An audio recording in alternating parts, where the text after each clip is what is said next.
All right, assalamu alaikum wa rahmatullahi wa barakatuh. Osibiyo tya atulaba ku NBS TV mwebale kola abakoze olunaku olwaleero. Enaku z'omwezi ezo ziri 24 omwezi gwa 11 omwaka 2024 lunaku lwa Sunday. Twagala okusaasira abafunye ebizibu wiiki eno omuli ne Deputy Lord Mayor omukyala Doreen Nyanjura yafiirwa omuganda we awo yakubya amasasi side z'Entindo awo kitalo nnyo n'abalala mwenna bafiiriddwa abantu twagala kubasaasira fe abasawo tugamba nti inna lillahi wa inna ilaihi raji'un. Mukama bagumye fena twava eri Mukama Katonda era gye tulina okubeera nga tudda. Abafunye ebirungi muyogeyoge mwebale kubeera nga nammwe Katonda abasobozesa okubituukako. Bingi ebibaddewo wiiki eno naffe tujja okubeera nga tubikuba mu tochi naawe gy'oli osobola okubeera nga ofundikira wiiki n'okumanya wamu n'okutegeera ensonga nga bwe ziyimiridde. Wiiki eno okusingira ddala esaanikiddwa okwatibwa kwa Dr. Kizza Besigye, veteran politician, four-time presidential candidate, yakwatibwa Kenya ku lunaku olw'omukaaga naye ku lwokusatu wiiki eno kyaddaaki yaleeteddwa mu kooti ey'amagye n'asomera emisango egiwererako ddala omuli n'egyekuusa ku byokwerinda, okusangibwa ne pisto 2 mu ggwanga erya Kenya, omuli n'okusangibwa ne amasasi ga pisto era mu ggwanga eryo. Byonna nga mwazze mubiraba okutuusa bwe yasindikiddwa ku alimanda okutuusa nga naku z'omwezi 2 omwezi ogujja. Bingi ebyogeddwa ku kukwatibwa kwa Dr. Besigye n'engeri gyakomezeddwa wano mu ggwanga. Tugenda kubeera nga tunulirawo nnyo olunaku olwaleero era nga twebuuza nti kino wabaddewo oba kitulaga ki naddala eri bannabyabufuzi bano abavuganya gavumenti okubanga bakwatibwa mu mbeera efaanaganako bwetyo, bw'oba nga obadde ogoberera bannabyabufuzi mu mawanga gombi Uganda, Kenya, bonna bavumirira enkwata eno. Amawulire mu ggwanga erya Kenya gaasibye gawandiika emitwe egy'enjawulo omuli n'okwogera ku Kenya nga kati efuuse ground ey'abantu mwe bawambibwa ne baddizibwayo mu nkola etali mu mateeka.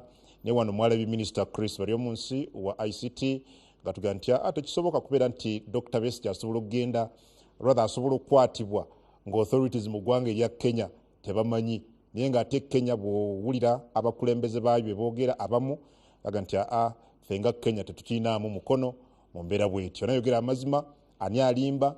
Tugenda kwongera okutunulirawo olunaku olwaleero. Baloluso twalabye omukulembeze w'eggwanga General Yoweri Museveni ng'addiramu abawagizi b'ekibiina kya National Unity Platform abaakwatibwa nga tuyingira akalulu ka 2021 ne basimbibwa bazze bawoza mu kooti ey'amagye era ng'emabegakaawo baasalibwa ekibonerezo kya myezi 3 ndowooza n'ennaku 22. Kakati president wiiki eno yagamba nti kale abe 19 nsobodde okubeera nga mbaddiramu, naye era waliwo again ebintu bingi ebyogeddwa. Nalabye abamu ku abo abaavuddeyo omuli Sanya Kakooza Muhaidin ne banna abamu baga nti bakozesebwa era kati beetegefu okukolagana ne Mwami Museveni n'ekibiina kya NRM n'ebirala.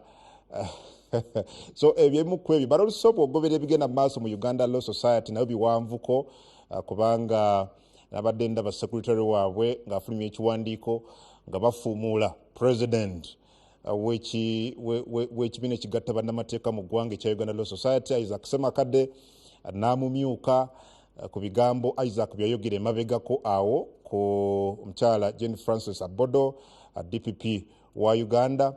Of course ne bannamateeka bangi bamemba ba Uganda Law Society nabo baavayo okudisowninga Isaac Ssemakadde about 30 minutes ago avuddemu omwasi naye ate yamufuumudde oba yafulumiza ekiwandiiko ekyo secretary naye amufuumudde olunaku olwaleero about 30 minutes ago. Gamba nti ekiwandiiko kye bafulumiza nabo bakifulumiza mu bukyamu. Kale ebyo byemu ku ebyo mu studios olunaku olwaleero bwe tugenda okubeera nga tugayagaya ensonga. Abakulu we bali bateredde dda nina omusajja Avenda Kaseke, Honorable Lutamaguzi Semakula, Minisita w'ekisikiriza w'ensonga z'eby'ettaka waali wano namussa ku bantu honorable. Sebo neyanziza nnyo Haji Kungu, salaamu aleikum.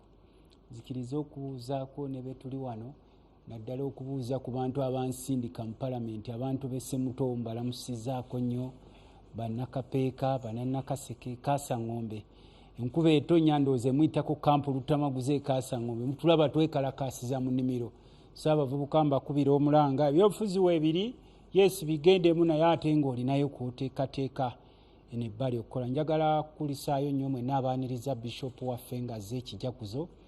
Mbadde nina gyenva kakiiko kange ka infrastructure naye ate nentumayo chairman nanjwenga okunkiikirira. So abantu baffe ab'e Nakaseke, ekkubo lyaffe erya Kisule, Nakaseke, Kapeeka bagenda ddi wa chorus batandise okuwandiika abantu be bagenda okulirira abali along the road. Njagala kumaliriza nga shadow minister nafunyeeko ku petition y'abano bannaffe ab'omuwino awabadde wayita amataba. Ndowooza ffenna twagala enkulaakulana naye nze nali mbaddeko mu kibuga kye bayita Chicago era ekyalo bakiyita Buffalo Grove.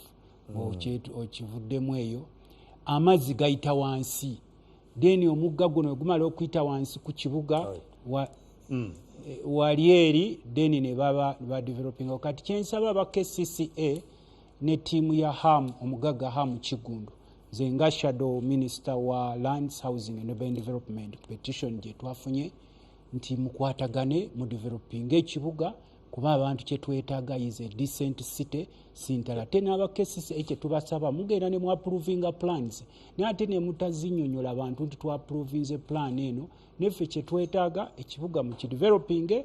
Ekisinza okunsanyusa nti mwakwataganye ffe kye twetaaga kye kibuga ekiri decent bannansi kye baneeyagalira. Omubaka Lutamaguzi Semakula. Herbert Anderson Burora yali mubaka wa president Rubaga, tukwaniriza Mwambulula. Yanziza Kungu n'abatulaba mwenna mwasiibye mutya, twebaza Mukama Katonda abakuumye n'abasobozesa okubanga mukyali balamu. Nange neeyongera okusaasira Doreen Nyanjula, Deputy Lord Mayor, naye ate mu kyo twafiiriddwamu n'omutuuze waffe awo Ekiwaatule eyabadde agezaako okutaasa ne bamukubiramu naye n'afa. Oluvannyuma tusaasira ddala famire eyo, baziise eggulu Emitooma n'abaagenza okuziika mu kuliko eyo. Ndowooza ebirala tujja kuba tubyogera mu program. Abali nnyo. Honorable Abed Bwanika muna National Unity Platform mubaka akiikira abantu bakimanya kabonera, tukwaniriza honorable. Tubalamusiza abatulaba n'abatuwuliriza bannamasaka site, tubalamusiza akesuso ate abewaffe wali Kisaaka tubasaasidde okufiirwa Muzeeyi Vincent, ate n'ab'ekyalubu namwe ne tubasaasira olwa Muzinda gwe twaziise.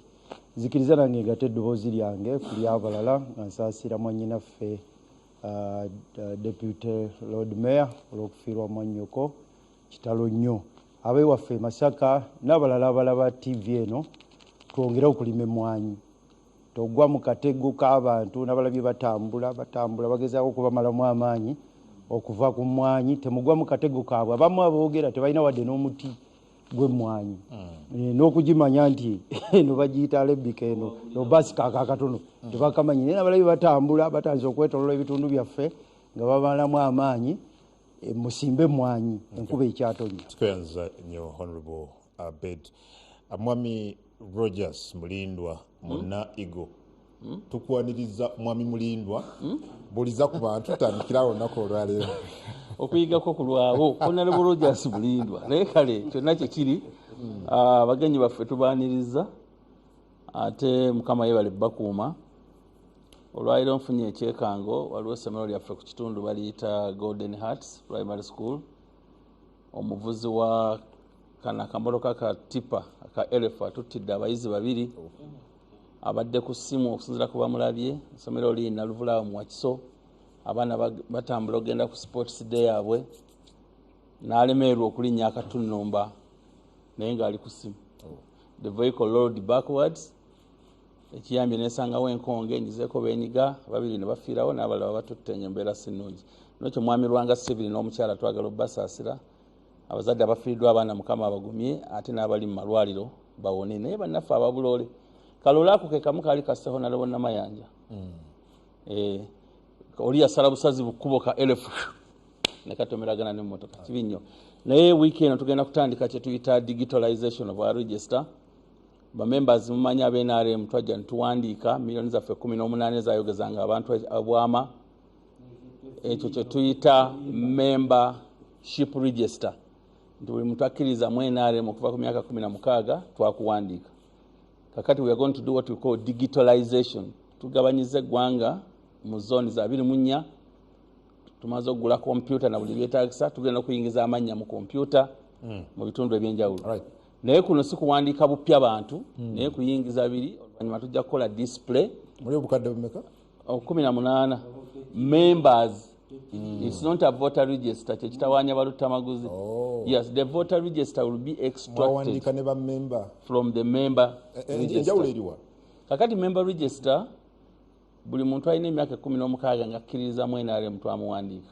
mu myaka 2 aba akuza ograduate bofuuka voter kakati tugenda okgenda ku level tukole extraction ba members tujjemu abali mu myaka egifuuka egikola voters register so mwana w'emyaka 16 aba atuuse okwesalirawo nti baba batuuse ennaku zino by the way n'abasalawo tebasukune 16 wala naye tuba tubateekateeka transition abayaye tebabawamba Honorable Mubarak Munyago muna Igo sebo tukwaniriza lamusa kuba sebo ennaku zino kyabaza kyonna kikulu abatulaba mbalamusiza mulindo muveeko agambo ina kyobaza muveeko mulindo abatulaba mbalamusiza muganda wange kunzikiriza nsaasire deputy lord mayor negate ku baganda bange basoose okufiirwa muganda we mwannyina kyabadde kibi nnyo ddala ne tusaba gavumenti oba poliisi baveeyo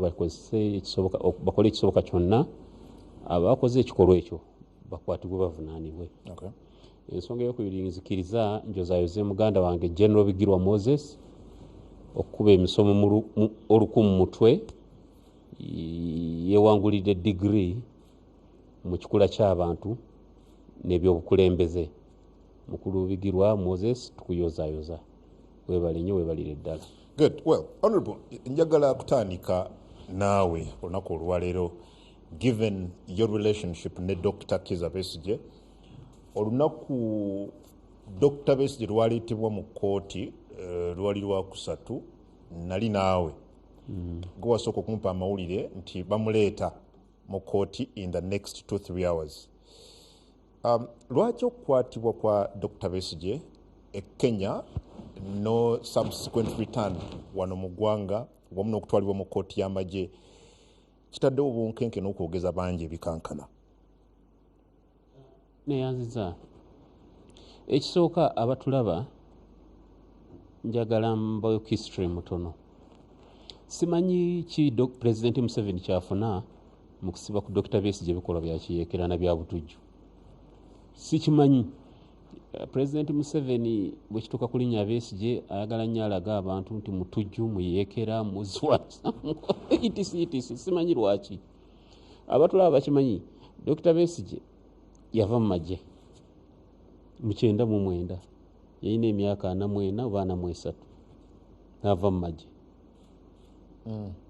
Neera okijjukira yawaayo buli kimu n'emmundu entono n'agiwaayo naye bamuwa certificate emusiibula n'afuuka civilian n'agamba ngenda kuvuganya gavumenti ya President Museveni ogutali musango. Naye okuva lwe yavuganya gavumenti ya President Museveni mu 2021 emirembe Dr. Besigye teyaddamu kufuna mirembe. Ojjukira bamugaana okutambula bamujja ku nnyonyi, ojjukira omugenzi Mayombo okutuusa lwe yagendako mu exile Dr. Besigye n'akomawo yali yakakomawo ne bamukyajinga rape.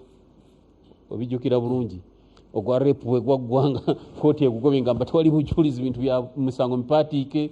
Dr. Besigye omu ne bamukyajinga mbu alina abayeekera aba PRA People's Redemption Army. Obijjukira nti ne Samson Mande ne Kano Anthony Kyakabaale Lieutenant Kano Anthony Kyakabaale ne Kano Samson Mande ne Kano Edison Muzola ne basimusiba namuteeka mu kooti za kooti marshal ne bamusiba ne basibira ne muganda we naafa kooti nemala ne babijjamu entanti atalina musango naye nga ne muganda bamaze okufa security nejja kidnapping omuvubuka yali PA wa Besigye omujjukiza bayitanga Mugumya Sam ne gwe bawamba ne batwala Congo namulimbirira nti muyeekera namusibira eyo they kidnapped him byonna ebyo nga bagezaako kulanga balukalukwe kulanga Besigye bamuyita nti bamuteeko kigambo nti ono muyeekera.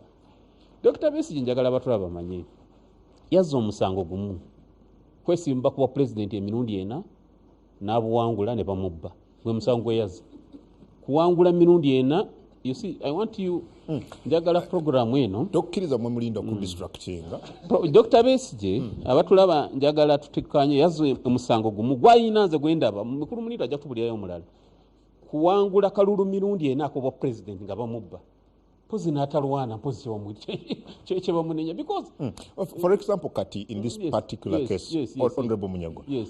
Point of contention ya mwerichi Dr. Besigye oli asobola okukola argument nti muntu ng'omuntu omulala yenna asobola okukwatibwa on any allegations ng'akwatiddwa ku ki so in this case point of contention erichi kakati njaga tunuulire Kenya yabadde agenze kukola kigwenga munnamawulire yabadde agenze ku book launch ya Martha Karua exactly natuuka eyo ng'omunubiiriyo omuntu nakusala lwali twagala kusinkanamu tukambe kale tusinkanemu ndowooza bali ne bajja n'emmundu zaabwe babbiri babaze bebani noja muli mukwagala kuwamba gavumenti ya Uganda ebigatta ebyo kakati kale katubale nti Dr. Besigye Kenya yabadde n'emmundu ne Haji Obed babadde nazo kimenjerawo amateeka ga Uganda. You know the principle of legality. Omuntu okumukyajinga omusango gulina okubanga ne mu mateeka ga wano mweguli as follows nti omuntu alisangibwa n'emmundu nga Munnayuganda ku ttaka ly'e Kenya oba eri America oba eri awa aliba amenya omusango bweguti ne bweguti ogumutwaza mu kooti ey'amagye. Bwe ngende Texas nenkyalira mukwano gwange mu America okimanyi nti abantu babeera n'emmundu ninsanga AK-47 mu maka ga mukwano gwange nenkookingamu ne bankuba ku bifaananyi oludda wano nsibiza mu kooti y'amagye tebakusanze n'emmundu mu America Texas yakutte emmundu mu America Texas. Ekyo kyekisooka. Namba 2 lwaki poliisi y'e Kenya si yamukutte bwe gubanga musango okubeera n'emmundu e Kenya lwaki tebamukutte namutwala mu mbuga z'amateeka e Kenya. Kyoga Uganda yefuga ne Kenya kyoga UPDF Act ekola ne Kenya. Namba 3 you see njagala abatulaba bakitegeere Dr. Besigye singa ali akkiriza mu kulwana olutalo lwandibadde lwabalokawo dda naye yali namba emu waliwo ne meeting gye twafuna ku debate bamemba nga Dr. Besigye waliwo ebintu bye tukoye n'agamba naye mbabuulire ekintu ky'okukozesa emmundu tutwale obuyinza e Uganda tekiriyo mu kyerabire. Tulina kukozesa non-violent peaceful lawful methods okujjako kisaagala abantu baconfusinge.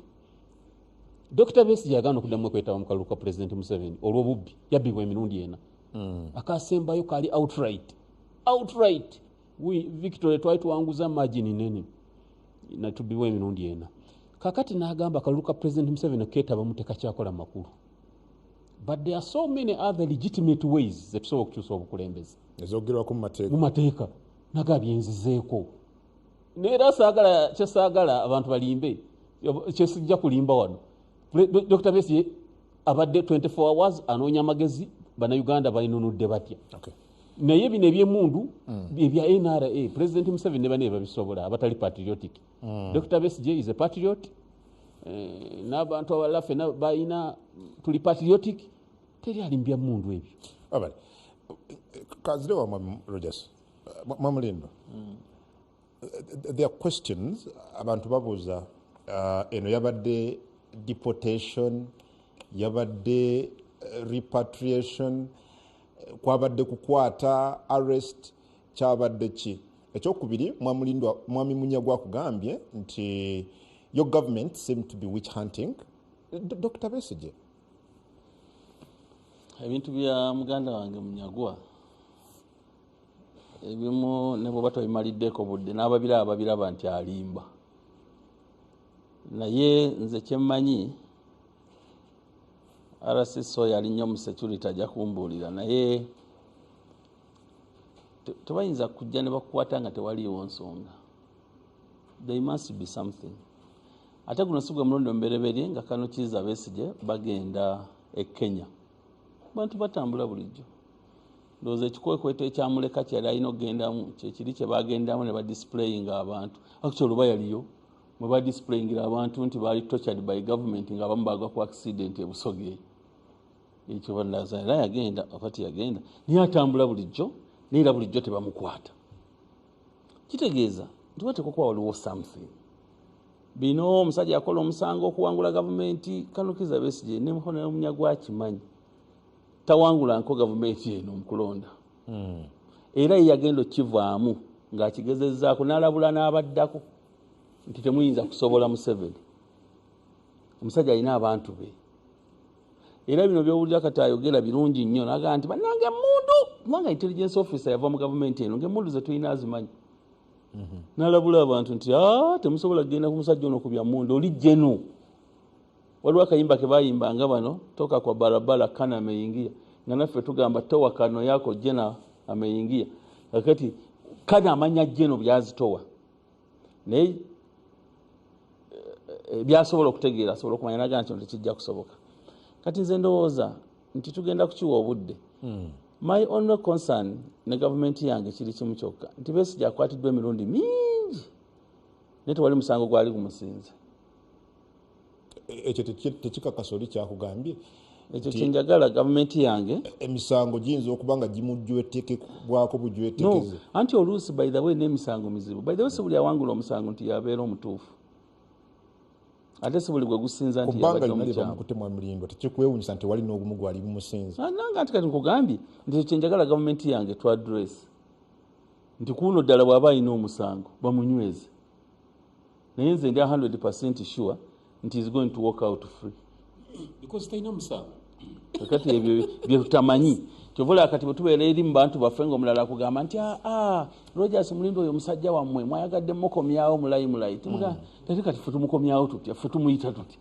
Musajja atukubye amagye amavunde obulamu bwonna kati tetuyinza kuba nga tumukomyawo naye kati abamu bye boogera. Nakyo nze ndowooza bw'aba alina omusango avunaanibwe mu mateeka abantu bakitegeere nti gundi alina emisango kubanga statement kyenjagala tukkirizaganya era kyenzikirizaganya ne Muhono Munyagwa kiri kimu nti Kano Kizza Besigye has never given up the fight against Museveni.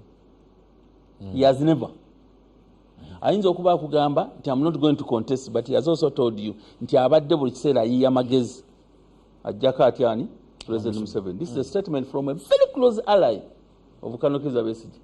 Kati that magezi without contesting kyetwagala kati okuzuula mu sheno kijja tukolera amakulu. Kano Kizza Besigye ali mu magezi bajjako Museveni naye Kano Kizza Besigye tagenda kuddamu kwesimba ku Museveni. Awo ojja okumpeera Munyagwa more time budde bunaabuuza tunnyonnyole how is he going to do it. Kiyinzika okuba nga pulaani eyo yene ebadde etandikira e Kenya. Kakati ab'ebyokwerinda bibagenda okutubuulira. Nze nga civilian ate President Museveni yatandika olutalo nga alina emundu mmeka. Yalimu omusanvu agenda zifuna ng'atandise. That was the strategy nti tugende tulumbe tufune zino. Naye yali amaze okutandika. Kale nze ebintu by'abasirikale ngeri gye ndi civilian oluusi mbigendamu mpola naye mu byonna kye tusinga okwetaaga kiri kimu kubanga tulina emirembe mu ggwanga lyaffe. Ate tukkiriza nnyo mu mateeka. Eno si wichanti bannabyabufuzi abo bavuganya. I don't think. Abatuvuganya abantu bangi bazze batuvuganya. Ono gwe ntudde naye wano yatuvuganya. N'ayogera ebigambo bingi nnyo Dr. Abedi ono. Era singa nali wa mutima mwangu nali mwegattirako ku kya bya bulimi. Yayogeranga ku by'obulimi naye tayaliiwo. Bangi abazze batuvuganya bangi lisi ne Besigye. Okay. Abo bangi. Kano Kizza Besigye twandibadde tumuwala nakinga ne mukyala w'omulimu twagumufunira. Olwo tuba tumuwalanira ki? Esente wini bya nnyima zaafuna tezikola n'awaka ew'omwami. Olowooza oyinza okugenda mu bitongole ebyo nga temuli mu mukono gwa gavumenti omala gakifunira bwereere. So there is no witch hunting. Totally no witch hunting. Naye nze ndowooza baba amukutte balina ensonga. It can't be out of the blue. Okay. Gye bajja okutubuulira. Tujja kudda. Kaddewa Honorable Abed. Honorable, waliwo bingi ebyogeddwa which I really need to understand okuva gy'oli. Okutandikira ddala ku nkwata ya Dr. Besigye nti it's alleged nti ab'ebyokwerinda baffe baava wano ne bagenda nga bamulinnya kagera okutuusa ebaamu yoola ne bamuleeta. Waliwo abalowooza nti waliwo amateeka mangi agaatyoba olwawo omuli n'okutyobola sovereignty eggwanga erya Kenya. Yabala oluso n'okubeera nti yakwatibwa lwa mukaaga abaamukwata ne basirika until ku makya ku Wednesday mukyala we bwe yakuba enula nga tibanna omwami wange yakwatibwa naye nina amawulire nti alabika alimu emu ku fasilite y'amagye. Obumenyi bw'amateeka obuli awo mu nkwata buli ki mu ndabayo? Ekisooka bw'ogoberera ebyabadde mu court martial nga bagamba nti mukulu Besigye alina bamukutera episto 2 oza n'amasasi. Singa bamukutte n'episto 2 n'amasasi ng'ali Uganda, ekyo kyalibaddemu eggumba. Naye tugamba nti wamukutte n'episto 2 n'amasasi ng'ali mu ggwanga ddala, ekyo kya bituli. Abamukutte bagezezaako okunoonya kimuteekesa mu kooti martial. Kuba okuteeka mu kooti martial, omusango gw'okubeera mu kooti martial oteekwa kubanga olinako ebyekijaasi ebyekisirikale. Teriyo teeka lya Uganda lisukkuluma wano nti bwe mbeera ne pisto nga mukulu Munyagwa bw'ayogedde. Nze ntera nnyo okubeera mu Amerika eyo ne tugendeyo okuba amasasi ku range eyo. Mu Amerika emundu tekiri awo kintu mbu kyamaanyi nnyo. Mupakira emundu, nyina mukwano gwange ayina essaza eri mukwano, bwe ngenda waka we ayina emundu 10. Kati tuteeka mu mmotoka ne tugenda okuba range. It's a normal thing. Kati tosobola kunsanga eyo noga nti bwanika abadde ne mundu 10. Kakati kino banoonyeza bali ku kirala kyebaliko kirala, banoonyeza omutwalo otya mu court martial. Ekyo kyekimu. Naye ekirala, President Museveni awegako luli yali Kenya. Sijukira mukolo gwali gwaki ne gwaliko omukulu ono Odinga. N'ategeeza nti wano omukulu Odinga olinawo abantu abatali batuufu. Information honorable. Omukolo gwe yaliko bali balauncinga campaign ya Raila Odinga okugenda mu African Union Commission. Naga nti wano waliwo abantu abafu era erigimu n'alyogera nti babu. Naga nti omuntu oyo kakati fe abali mu byobufuzi twali bade twategeera nti ground ye Kenya nfu. Kwekyo kyokka twali bade twategedde dda nti ground nendowooza tetwategeera bulungi nti ground olwo awo twali bade gamba byengeri entambula yaffe n'enkola yonna ekyukamu mu ground eyo. Kubanga kati Kenya nga bwe yafuuse neewunyiza mukulu Ruto gwesiga okwewuunya president wa Kenya ku bizibu byalina tyate osobola okwongerako kino ku bizibu takyalina nawadde wanywa mazzi tagalina, naye yayongeddeko ate n'ekirala kino kyendowooza nti kinene nnyo. Kinene kakati eno bigenda kuggwerawa. Mugimu ku misango emirala gya somero Dr. Besigye kwe kubeera nti kigambibwa nti abadde alina abantu basinkana mu mawanga 3, Grace, Switzerland ne Kenya n'ekigendero ky'okwandamaininga security wano munda mu ggwanga. Lwakuba amawanga zisobola okuwakanya bali mu security intelligence yaabwe balina ogireeta mu makooti kubanga okusisinkana abantu tewali nange bwanika ntambula ne mbasinkana. Naye kati intelligence nalabye bye bafulumizaawo simanyi oba byabwe obutambi buno obutambula butambi obutambula. Neneebuuza nti lwaki babufulumiza first of all, kati waki tebaalize omusango ne bamala okugutambuza mu kkooti bwe bubanga bwabwe simanyi buyinza okubanga si bwabwe.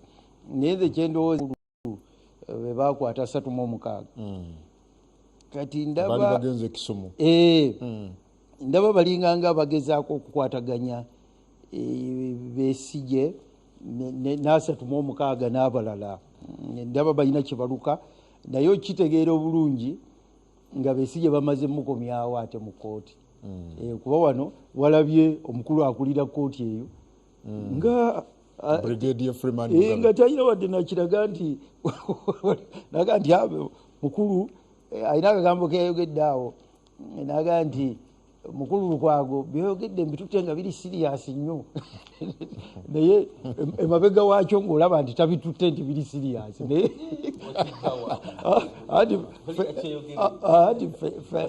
fe batusomesa osoma ebintu bingi okwogera kugattako posityalingi y'omuntu dimina kuliko ebintu kati ze bina bigasi ndamulabye naye tulagiyadde yetunulidde wansi awandiika muntu bwe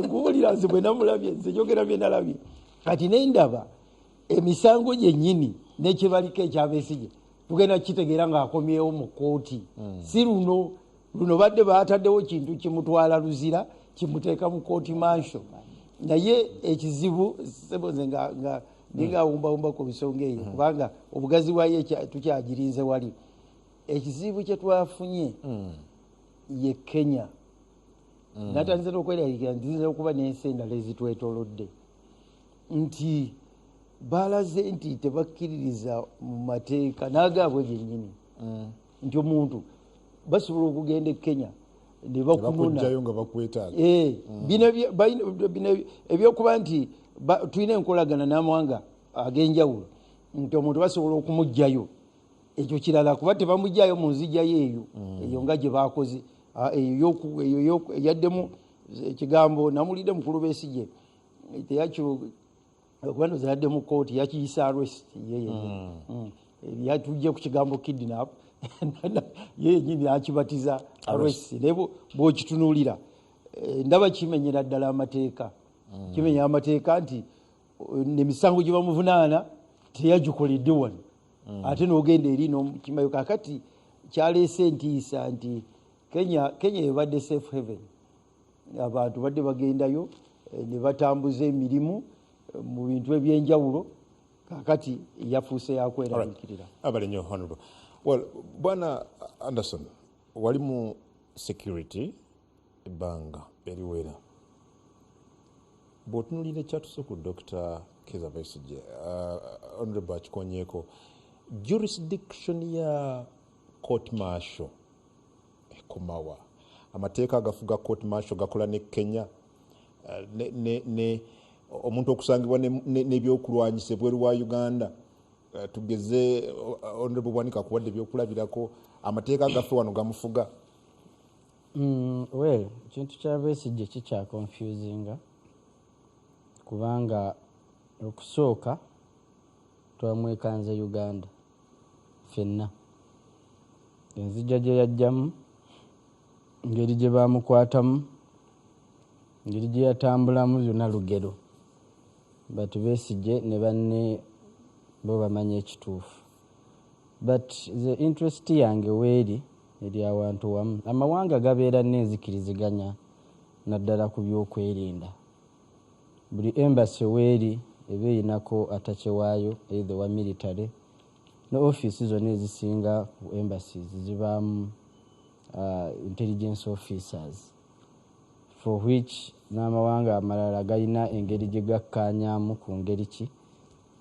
bintu bimu gye babihandolinga Uganda ina intelligence beyond borders era zioperatinga mu mawanga mwe balina okukkaanya kati wayinza okubaawo information nga bonna bagikkaanyaako nti ntuufu Kenya ekkaanyaako okusinziira ku mawulire gaayo ne Uganda bwe bagatta kisoboka n'okuba nga intelligence eno oli okukkiriza bino bikolebwe naye yagiverifyinzi bonna bakkaanya information mu nkolagana y'amawanga international relations omuntu okuddizibwa mu nsi ye two things could happen either aba deported oba aba repatriated okuba deported in this case for example singa Kenya yakizuula Dr. Kizza Besigye alina omusango gwakoze mu ggwanga lyabwe ne bakizuula ne bagumusingisa, they could deport him. The other one a repatriation nti mu mateeka foreign affairs minister waffe wano awandiikira bali ne bakola repatriation. In this case bino byombi tebinnaba kulabika nti byabaddewo. But in this case era Besigye yabadde tali under detention in Kenya. So what happened to him? Was he kidnapped? So that was is he why arrested? that's why he said he was arrested himself. That's what he said. So kyovadde nkugamba nti twetaaga obiwaamuko ku kadde wakati byonna bye tuliko as speculations. Twetaaga obiwaamuko ku kadde kubanga ne Kenya bo bennyini ekitongole ekikesi n'ebitongole ebirala ebya security nabo tebalina joint statement. Minister wa Foreign Affairs statement ye endala ne the permanent secretary ne cabinet secretary na statement ye endala ne IGP statement ye endala. They are not. So meaning there is something in between there bonna kyebataagala kwogerako kyendowooza munze nti bayinza okuba bakikkaanyaako. But engeri y'okukyogeramu yekyababuze, engeri y'okukyatulamu nti this is the story eri bweti. Oluusi ne mu intelligence okudistortinga information mu creatinga situation bw'oba toyagala information ebeere distorted osobola okucreatinga distraction kavayo neetabeera blown up. It is possible nga waliwo meeting ezabadde zigenda mu maaso.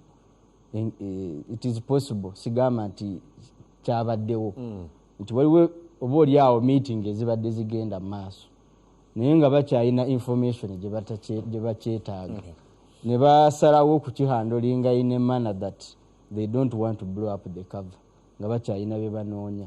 But olaba nga bali 36 gavumenti ya complaining ogwasooka ye Kenya kubeera ye yabahanding over eri Uganda. Can't it be possible nti again waliwo input ya the other side? Saagala kibateekako but I'm trying to read between the lines. What are the possibilities nti a situation like that esobola okubeerawo amawanga gombi ne gakkaanya nga no Besigye by the way nga na intelligence ya Uganda kubanga terina capacity to arrest someone on foreign land. It is not possible. Nga waliwo okugasharinga ebigundi. So ensonga eno tugiweemuko ku kadde kyendowooza kati n'abadde mwogera ne ku butambi n'obutambi buli awo obulaba buli sikanti. 2 Winnie byanyuma information ye yagijjeewa kuba teri mulala yabadde alina information kukukwatibwa saaba abaali ne Kano mu kugenda mission yonna olaba nga yali internally organized the information yagijjawa.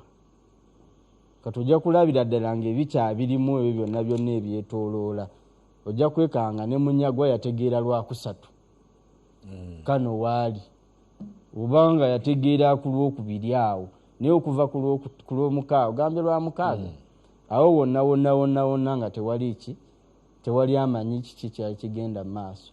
Bati ekirala bw'oba otunulamu Dr. Kizza Besigye politically abadde alina impact ey'amaanyi to worry about politically bigenda maaso bigenda. I'm not underestimating him but bw'oba otunulira amazzi nga bwe gali bw'osanga amazzi nga mateefu osobola okugazanyiramu naye bw'osanga amazzi nga gatabanguse naawe kennyini ogamba ejjengo liyinza okunkuba.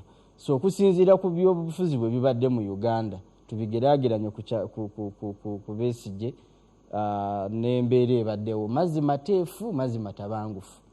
Bwe gaba nga gabadde mazzi matabangufu then oyinza okugamba there is a reason. So bwe gaba mazzi mateefu then government yandibadde eva ku kyokutabangula amazzi amateefu ekyo nakyo osobola okukirowoozaako.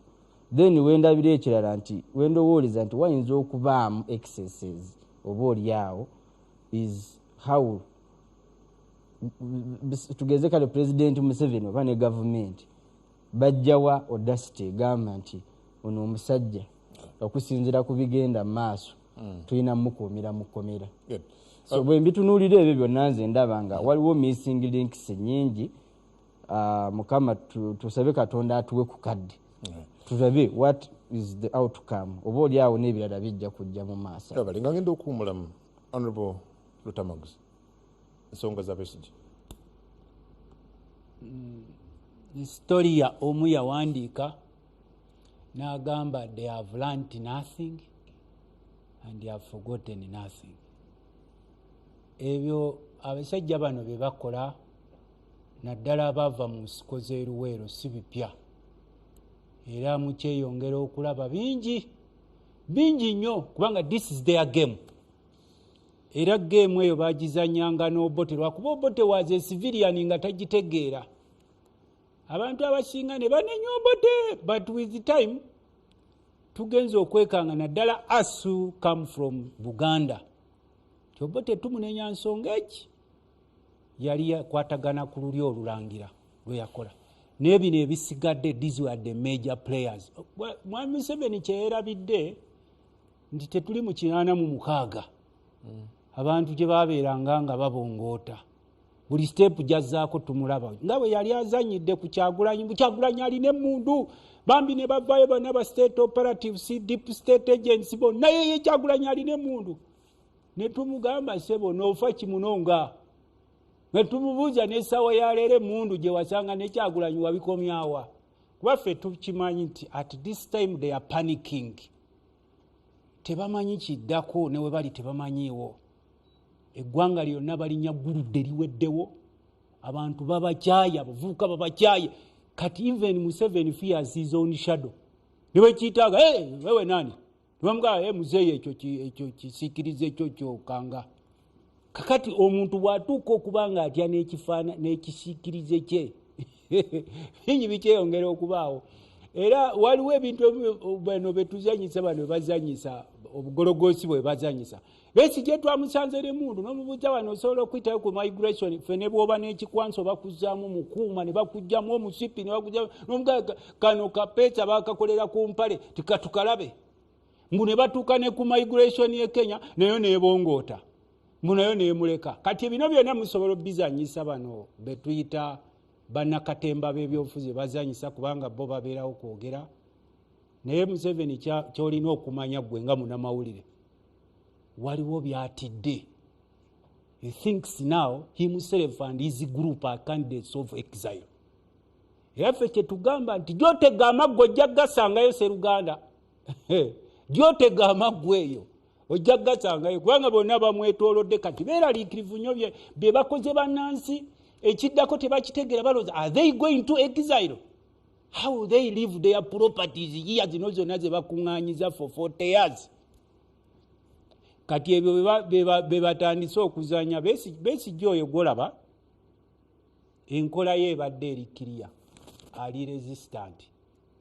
Naye ne bwabeera mulamuzi ebyo bye bamutaddeko akugamba nti kino ekiscript ky'ofumba nga tekijja kugguka kifirimu. Nakyo kiyita firimu. Eyo firimu eyo sikiriyo eyo firimu yaabwe nga bwe tusoma ebi Nigeria. Kubanga baani ba actors mu firimu. Anti ba actor obalaba. Omwogezi w'amagye nawulidde agamba mune bw'obeera wa simanyi ani we mukulukulajje tujja kukimayo gwe kimanyi nti nawe anytime you can go into exile ne bakuyiggayo kubanga these are citizens of Uganda. Omuntu bw'abazizza omusango kati gwebuza bamukomezaawo batya wano bamuyisiza ku immigration kuba bw'oba okomawo ng'ofeeri bakuyisa ku immigration babuuze ba immigration bamulabyeko wano kababega bamuyisiza eno mu kyama eno oba Busiya gye bamuyisiza eyo kubanga nze nga Lutamaguzi asomye abasajja bano I will never expect any justice from them. Era ne bwajja ewaka ewange nga mutegedde omu ku bo mbagamba abantu bukamera muziteekeko nebadde tetera kubeera ku mugiteekeko. Otya nnyo.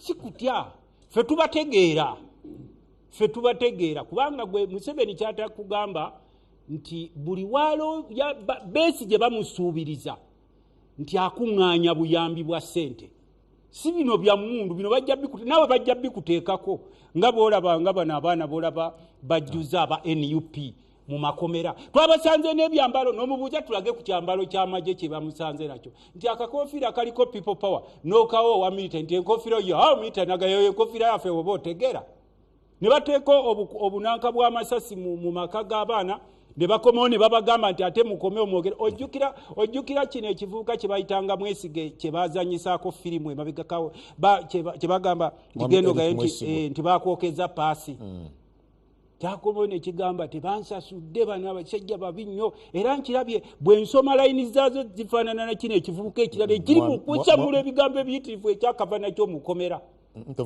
kakati nze nkugambye kivubuka kitegeeza ekigimu kati nkugambye owuliriza bino wammanga nga mmaliriza nti ezo geemu za Museveni bulijjo zaazanya era tezigenda so tuli ku script muli ku script ate you never know even you be part of that script any day anytime kubanga bw'oba olivinga mu nsi y'abano abasajja